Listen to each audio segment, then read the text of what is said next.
Nargis kitchen সূত্রে সকলকে জানাই স্বাগত। আজ চলে এসেছি সকলের পছন্দের একটা রেসিপি নিয়ে। তৈরি করে দেখাবো তিল চিক্কি বা তিলের খাজা। তিল চিক্কি শীতের মরশুমে কম বেশি সকলেই পছন্দ করেন, আর বানানো ভীষণই সহজ। মাত্র 2টি উপকরণ লাগে এটা তৈরি করতে। তিল চিক্কিটা একেবারে পারফেক্ট হবে যদি আপনি আমার এই রেসিপিটা ফলো করে তৈরি করে নেন। তো চলুন কথা না বাড়িয়ে রেসিপিটি শুরু করা যাক। প্রথমে শুকনো একটা কড়াই 1 বাটি সাদা তিল নিয়েছি। তিল খুব ভালোভাবে ড্রাই রোস্ট করে নিতে হবে। কম আঁচে অনবরত নাড়াচাড়া করে ভেজে নিতে হবে। তিল ঠিক মতো রোস্ট হয়েছে কিনা এটা বোঝার উপায় হলো তিলের মধ্যে হালকা কালার চেঞ্জ হবে, তিল একটু ফুলে যাবে, আর তিল থেকে সুন্দর একটা ভাজার গন্ধ বের হবে। তখন বুঝবেন তিলটা ঠিক মতন রোস্ট হয়ে গেছে। আর তিল যদি সঠিকভাবে ভাজা না হয় তাহলে তিল চিক্কিটা খেতে ক্রিস্পি হবে না, তাই ভালোভাবে ড্রাই রোস্ট করে নিতে হবে।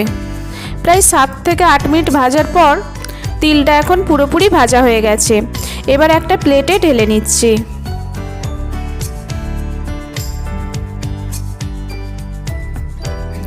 এবার ওই সেম কড়াতে 1 টেবিল স্পুন ঘি দিচ্ছি।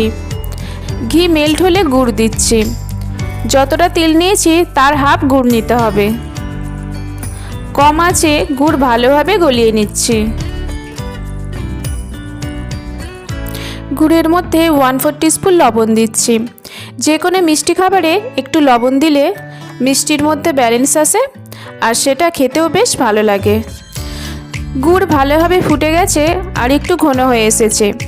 এবার একটা বাটিতে জল নিয়ে 1-2 ফোঁটা গুড় জলের মধ্যে দেওয়ার পর গুড় যদি জলের সাথে না মিশে জমাট বেঁধে যায় তাহলে বুঝবেন গুড়টা এখন পারফেক্ট বয়েল হয়েছে।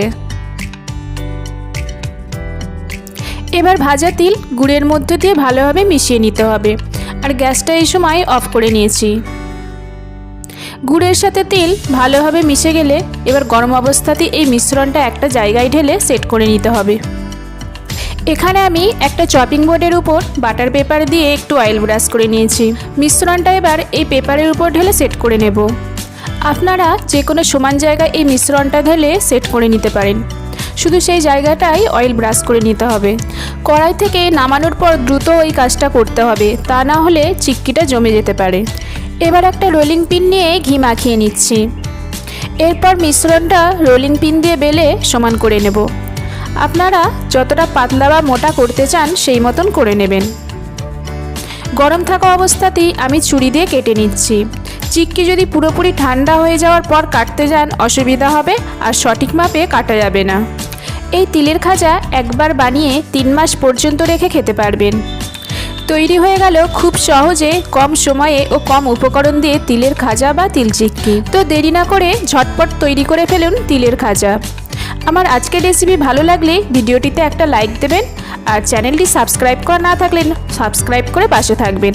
আজ তাহলে এই পর্যন্তই, আবার ফিরে আসবো নতুন কোনো রেসিপি নিয়ে।